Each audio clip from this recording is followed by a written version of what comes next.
मी राजेंद्र मेश्राम, नागपूर शहर कार्याध्यक्ष, रिपब्लिकन सेना माननीय यांचे नेतृत्व आनंदराजी आंबेडकर सहसेनापती हे करतात।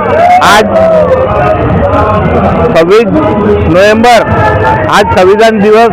सर्वांना संविधान दिवसाच्या मी मंगलमय शुभेच्छा देतो। मी सर्वांनी संविधान दिवसाबद्दल सर्व माहिती सांगितलेलीच आहे, पण मी एक मुख्य सांगतो की संविधान नागपुरातला हा मुख्य चौक संविधान चौक आहे। इथे संविधान दिवशी हजारोच्या संख्येने दलित बांधव अभिवादन करण्यासाठी येतात।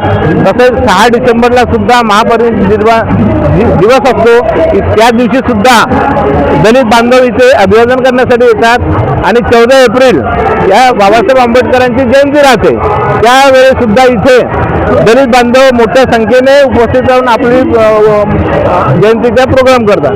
मी सर्व आपल्या चॅनलच्या माध्यमातून हे सांगू इच्छितो की दिवसेंदिवस इथे दलित बांधव मोठ्या संख्येने, लाखोच्या संख्येने येत आहे। संविधान चौकची जागा जे डॉक्टर बाबासाहेब आंबेडकरचा पुतळा आहे, तो आपल्याला इथे जागा कमी पडून राहिली असं दिसून येते, कारण दिवसेंदिवस पब्लिक वाढून राहिली। तर माझी तुमच्या चॅनलच्या माध्यमाने हेच विनंती करायची आहे की आता 8 तारखेला नागपुरामध्ये विधानसभेचे अधिवेशन होणार आहे।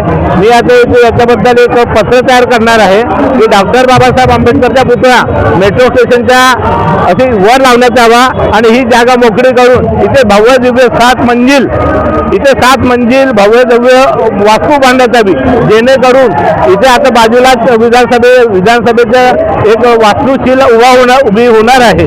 तर त्याच्यासाठी आपलं पण सुद्धा एक योगदान होऊन ही मोठी जागा आपल्याला मिळेल आणि खाली पूर्ण आपल्याला बनतेजीसाठी प्रत्येक कार्यक्रमासाठी आपल्याला जागा मिळेल अशी मी तुमच्या चॅनलच्या माध्यमातून आजच्या दिवशी मी प्रार्थना करतो।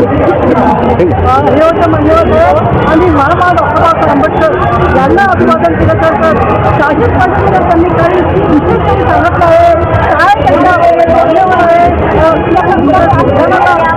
महत्त्वपूर्ण संदेश लिहिलं आहे आपल्याकडे मान्य मॅडम तुम्हाला काय सांगतो मान्य मॅडम